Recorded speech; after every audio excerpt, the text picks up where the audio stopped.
Hi, my name is Andre Segara, and I'm a variety gamer. My main game is Magic the Gathering, but I do like to play a lot of other games.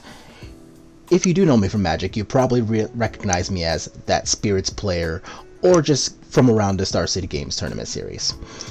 I am also into Dance Dance Revolution, Hearthstone, Shadowverse, Pokemon, and I'll occasionally play some retro games as well, even though, not very good at those, so don't expect any speedrunning.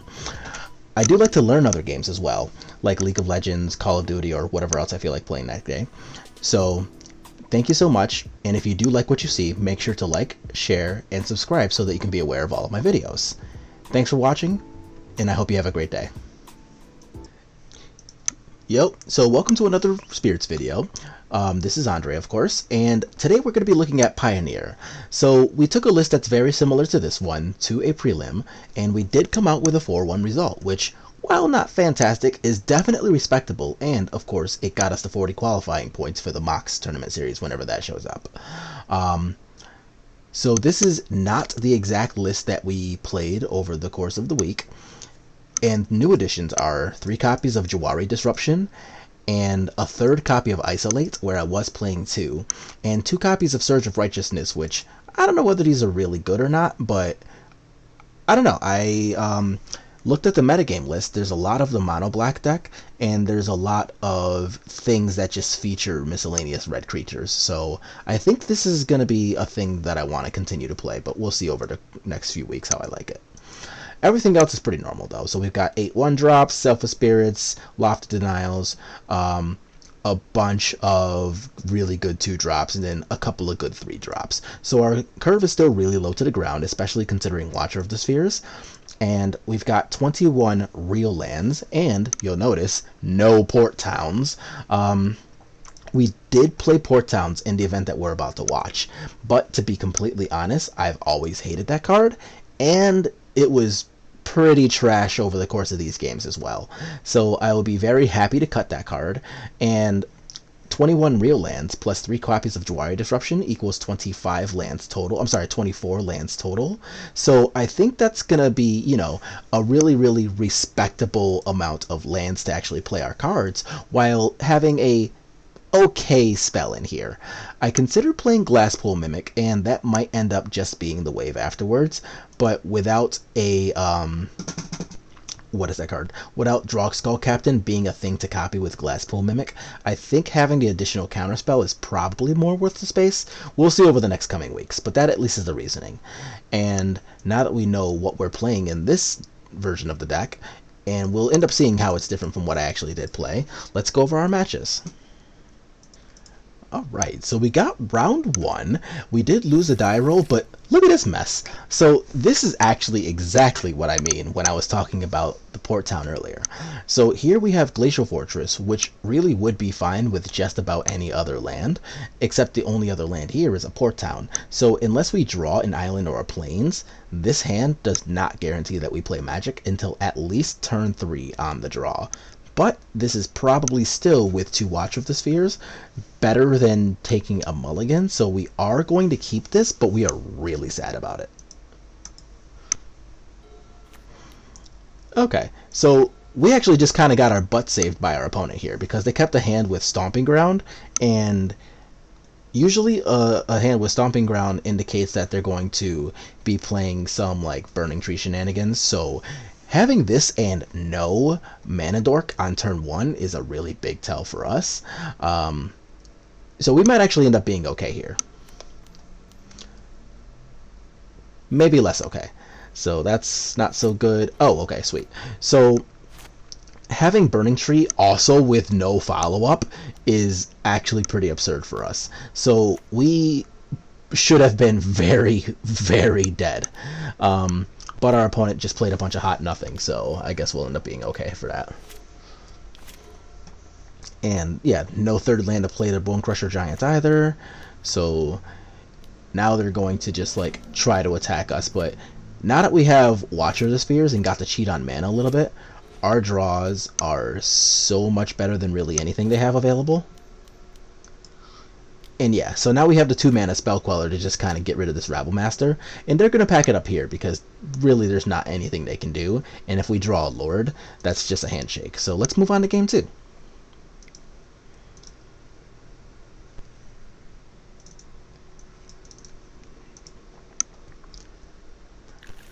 So this hand's actually pretty acceptable though. So they do get to start off with an Elf, which is obviously pretty good for them. But we've got a Spectral Sailor, we've got a Burning Tree on their end coming in. Let's see what happens to us. A Rabble Master, okay. So, yeah, our hand of Spectral Sailor do close to nothing is probably not going to stand up too well to a Rabble Master. So, yeah, they had the Rending Valley 2 for our Watcher, so we're just going to pack that up because there's no way we're coming back from everything here with just a Spectral in time to survive all of these threats. So, yeah, let's move on to game 3.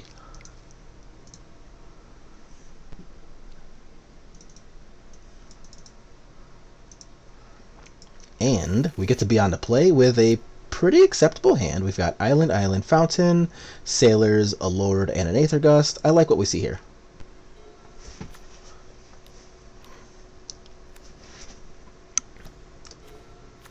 Okay, so this is still not bad. We're going to keep this Aether Gust in case of, like, Rabble Master, but, like, that's fine. Gallia we don't care so much about. But we are going to take the free chance to take that Elf right off the table. So, yeah, Port Town comes in, and it would have come untapped, but we already have enough lands to not care, so whatever. Atarka's Command? That's fine. So, Watcher, yeah, we're not really going to do anything.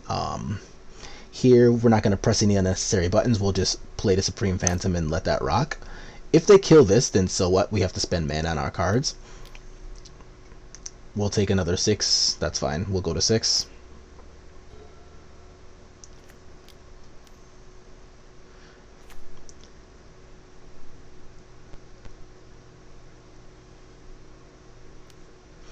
Yeah, so this is completely fine by us. So now we get to start attacking with both. So even though they kill this Watcher of the Spheres, which of course we didn't know when we attacked, we get to have this guy blocking their Gallia. So if they do have a third Atarka's Command to try to pump this to a 3/3, then we can always just Aether Gust the Gallia on and not even worry about that. So worst case scenario, we're probably going to end up going to 3 here, but let's see what happens.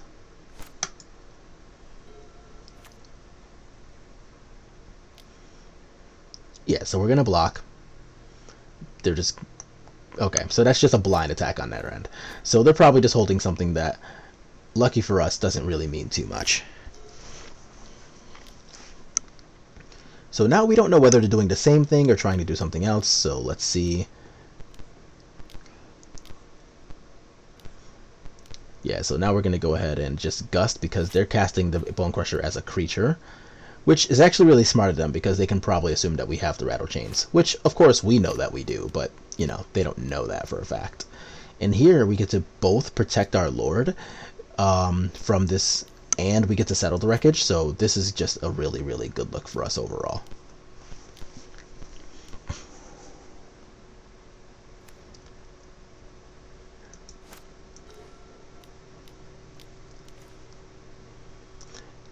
Yeah, so we're going to go ahead, attack them down to 3 here, and they are going to take like a draw step just to see what happens, but we have the Aether Gust to not worry about this questing beast, so they're going to go ahead and pack it up, and yeah, we'll move to round 2.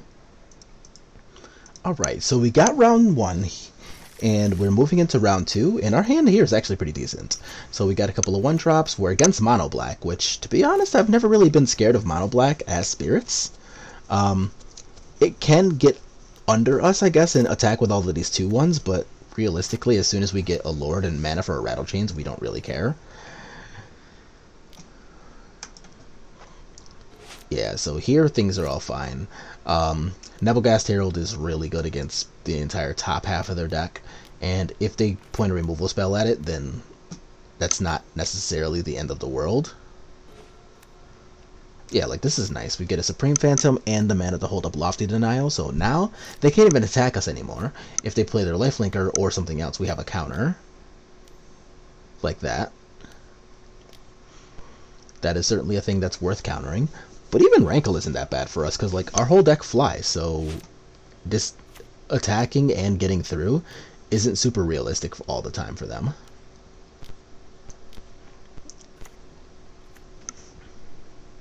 Yeah. So yeah, now this is super sick. So we get to play a Selfless, we get to play another Supreme Phantom, we attack them for 6, and there really isn't much they can do to like free this. So they're gonna draw a card, because we know that Murderous Rider just on the ground isn't gonna save them from all of this, and they don't get really anything worthwhile. So yeah, they're gonna pack it up, and we're gonna move to game 2.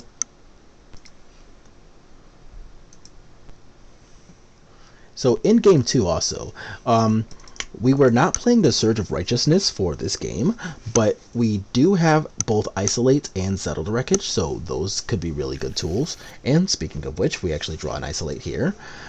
So our opponent did mull, which obviously sucks a lot, but yeah, and this is still like fine. So we have a Selfless Spirit, they have their Scrap Heap Scrounger. We are going to clear the table because, like, if they're going to mulligan for us, then we'll just, like, press the advantage that we do have.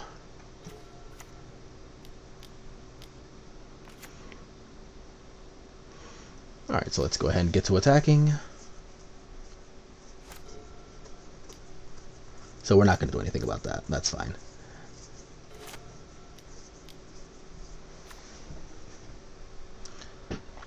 Yeah, so now we're just going to rely on our ability to attack for more than them, and that's not even that bad.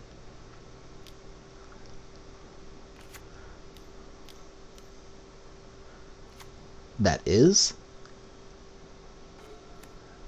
And actually, that card being Spectral Sailor specifically is really, really sick for us. So here we get to put that in, tap their Spawn of Mayhem, and draw a card, which is going to end up being a really, really good look for us. So we can take that, go down to 8. They play another 1-drop, we don't care. And now we get to just start drawing cards. And specifically Rattle Chains is also really good, because not only is it a flash creature for the Nebelgast Herald on a Spawn of Mayhems, but it is also just like enabling other creatures to be flash creatures as well, so this is really nice. And we also appreciate Watcher of the Spheres, because now we can both Rattle Chains and draw a card from Spectral Sailor.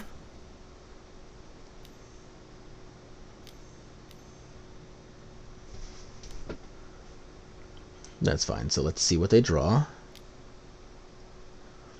Yeah, so now we have them at 4 life, we're winning the race, their flyer is tapped, so no matter what they do here, we could just untap and kill them. So they go ahead and pack that up, and we're going to move to 2-0. Alright, so welcome to round 3. We are 2-0, which is super dope.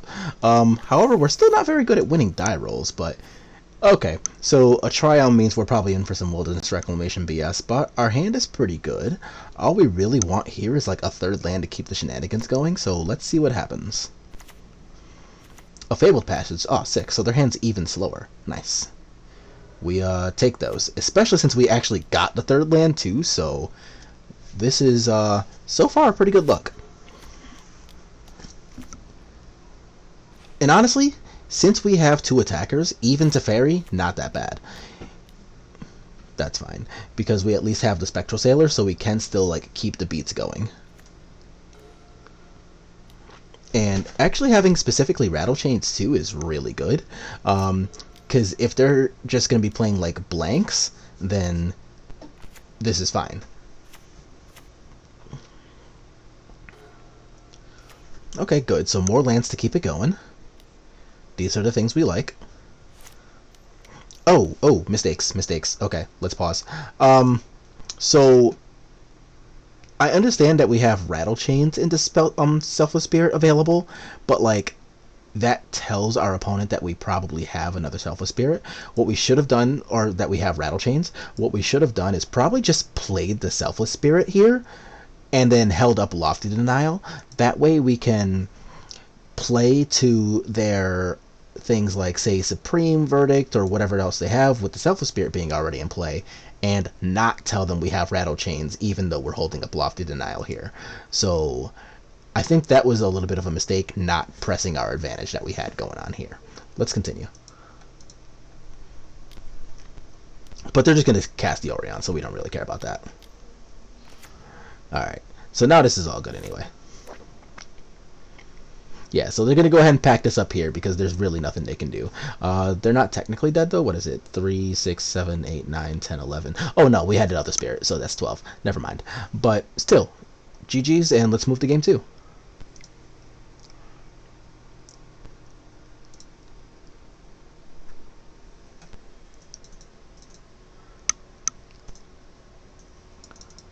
Alright, so we are up a game against what I assume is Wilderness Reclamation, and this hand's fine. Not great.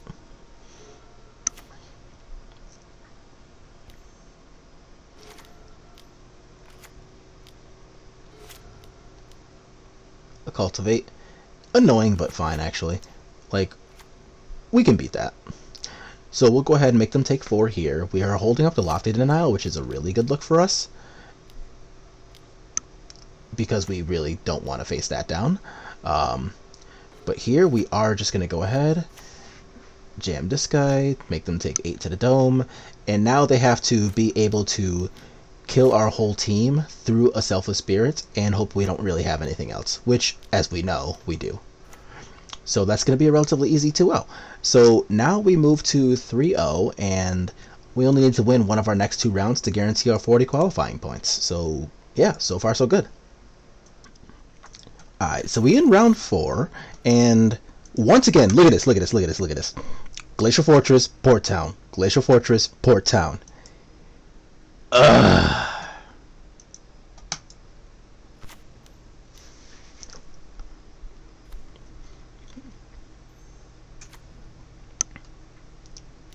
And the worst part is here, if we had had like any other real land to play on turn 1, we actually could have flashed into Spectral Sailor and blocked this Bushwhacker so that we didn't have to like take so much damage and worry about all this. Granted, this Bone Crusher Giant was always gonna suck, but Port Town is not the wave. So we're gonna lose this game 1, and we're gonna be really sad about it because with the 2 Lofty Denials in hand, we might have even been able to do something about this Bone Crusher Giant, but Port Town sucks. So yeah, game 2.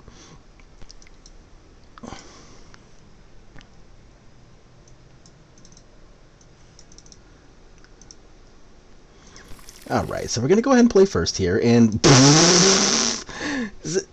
y'all see a trend? Oh, God, I hate this card so much. But at least we drew a basic island, so we can at least continue to play Magic. So yes, they had the removal spell for that, and playing Supreme Phantom would have made it so that they didn't just kill our thing, but honestly, this is fine. So that's actually okay. Like, we don't necessarily mind a Legion War Boss being on their side of the table. So we'll just go ahead and block that and move along with the rest of our lives here. And I actually know what that was. So that little pause was me trying to remember whether Gutshot was legal in this format. I didn't know that it is not legal in this format, so I just blocked with the 1-3 because I considered blocking with the 2-2, and I was like, wait a minute, what if I get blown out by this stupid little token? So that's what that pause was for.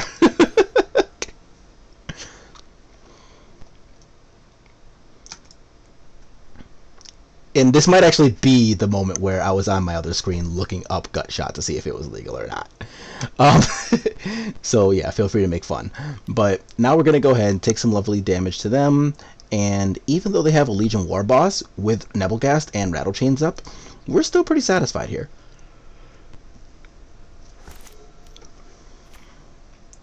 And that's honestly fine. So we are going to go ahead and tap the Legion War Boss. This way we don't have to like give them a mentor trigger or anything. We can just go ahead and block. And now that I know Gutshot is not in the format, haha, it does suck that a Tarkus command is, so whoops. And that was another mistake. We definitely should have just played that, you know, pre-combat. Whoops. But our hand's pretty good though, so like, even though they're going to go ahead and get their 2 things off, and okay, so yeah, so we're just going to eat both of their creatures up here, that's whatever, and We do have the settled wreckage, so like almost whatever they do here, this is fine.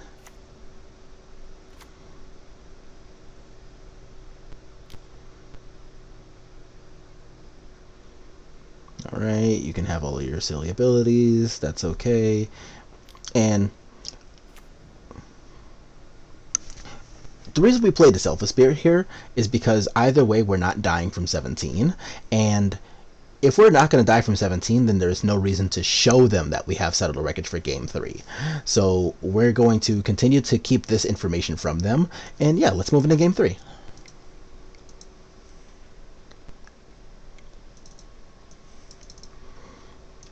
And the cool thing about these green-red decks is that all of the Aether Gusts are good against literally their entire deck, so that's really sweet for us. And here we do have some serviceable lands and spells mixed, so that's pretty nice.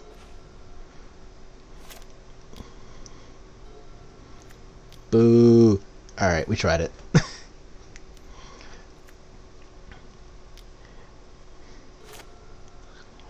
We tried it, y'all, okay? So now they're going to go ahead and get a bunch of creatures, and they are going to get to trigger their Gallia, which is pretty good, but they discarded a Legion War Boss, which I'm not going to say is necessarily nicer, but it's still pretty nice. Them having the removal spell for that does kind of suck, though. Okay, so they have a Burning Tree into a Rabblemaster, which absolutely blows. And this sucks, because now we're going to get punished for playing the Selfless Spirit rather than the Spell Queller. So here we're basically just playing like management here. And yeah, we're not really going to do too much about what they got going on here. So even though we could theoretically flash in Spell Queller, block Rabblemaster, we're still taking exactly 6, so we're just dead here. So we did get a little punished this game for playing the Selfless Spirit rather than holding up Spell Queller for a potential Rabblemaster effect. But, you know, it was the last card in their hand. We were like, maybe they whiff, maybe they play a 5-drop, like, I don't know, land into Glorybringer or whatever, because they had exactly 2 cards, I think, at that point. But, yeah, we lose, and it's what it is. So we are 3-1, and let's see if we can come back and win this last one. Alright, so we're moving into the 5th and final round here, and our hand's okay. Our hand's less okay. And, okay, so luckily, being able to play Mausoleum Wanderer wouldn't have changed anything here, but man, this is not exactly what we want to be seeing here. We are, we're pretty unhappy about all of this. Yeah, so we're just not beating any of that. We're just going to go ahead and pack it up and move right into game 2. And I honestly think that's a little better for the mental part of the experience than continuing to get beaten down by everything else they got going on, especially with 2 more cards in their hand. So let's move to game 2. So here we don't really have too much defense against this deck. However, we do have both Isolate and Settled Wreckage. So against everything that's not exactly the hexproof creature, not all that bad. And this is going to be part of the learning experience I was talking about earlier too. So Aether Gust does pretty much nothing in this list, because like, yeah, like it would have put a Gladecover Scout as a spell on top of their deck. And again, here's where I'm going to take out a couple seconds to be angry. So Port Town, again, being any other land here, we would have been able to Spell Queller something. Here, we don't get to Spell Queller anything because Port Town sucks. Lucky for us, they don't really have too much of anything, like, but they have no reason to have been able to resolve this SRAM. We should have been able to just shut that down and not even worry about it. And here, we have to worry about this guy a lot because, well, Port Town sucks. Look at this. Now we can't cast Settled Wreckage. Like, Port Town is the actual worst, and of course we drew both. Alright. So now we do have another Spell Queller, so the only thing they can attack with is Saram, which is clearly still pretty good for them, but like, at least now we're able to mostly keep up with this arms race that's happening here. So this sucks a lot, but like, we have 2 Settled Wreckage, so this isn't all bad. And specifically, 2 Settled Wreckage is actually really good because they played around the first one. And we're still not really going to hint that we have anything too much more, so that's okay.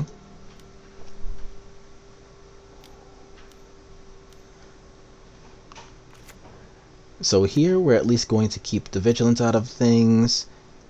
That's super obnoxious, but not that bad.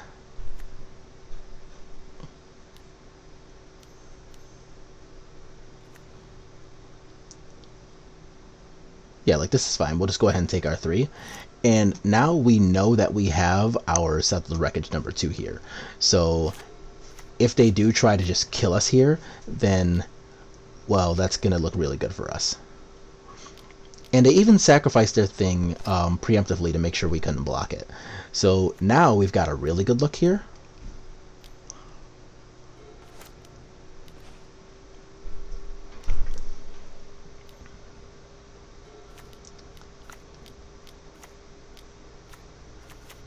Yeah, and this is fine.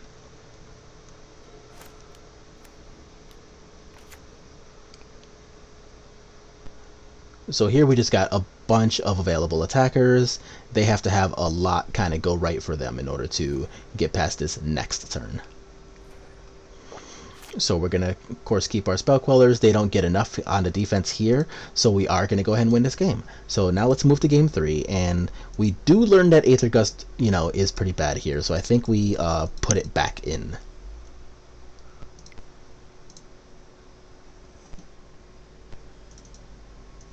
Or rather, back into the board, obviously, not back into the deck, sorry. So let's go here. And now our hand is still not fantastic, but it is acceptable. And Nebelgast Herald actually does a whole lot of work against basically their entire list that is not named Gladecover Scout. So let's see how this goes. Unfortunately for them, they did mulligan really deep. So that does suck for them, but honestly, we kind of need the help in this matchup because it sucks. So, like, yeah, we feel bad, but it's what it is. A Hushbringer, that's actually fine for the most part. Sweet. So now we're basically making them play on a mostly fair playing field here, and they do know enough to, like, not just blindly attack into our things. So we're going to force the issue. So if they're going to start trying to attack, then great. And since they didn't start trying to attack, then, well, we will. Either they get rid of this thing, or we're just going to start getting rid of them. Alright, and this is the one time where, like, Port Town didn't actually really matter at all here. LOL. So we do have the other Spell Queller, though, so we're going to block this guy. And that's actually fine. So we're going to go ahead and start getting in there. And even though they have Luris, this is completely acceptable for us. So they do go to 1, and if they start trying to, like, attack and stuff to get lifelink up, we actually have our Settled Wreckage. So that is going to be basically a GG here. And they don't really have a block that lets them live if that's all they're doing. So they're going to go to 1. We have a bunch of counter spells. This is fine.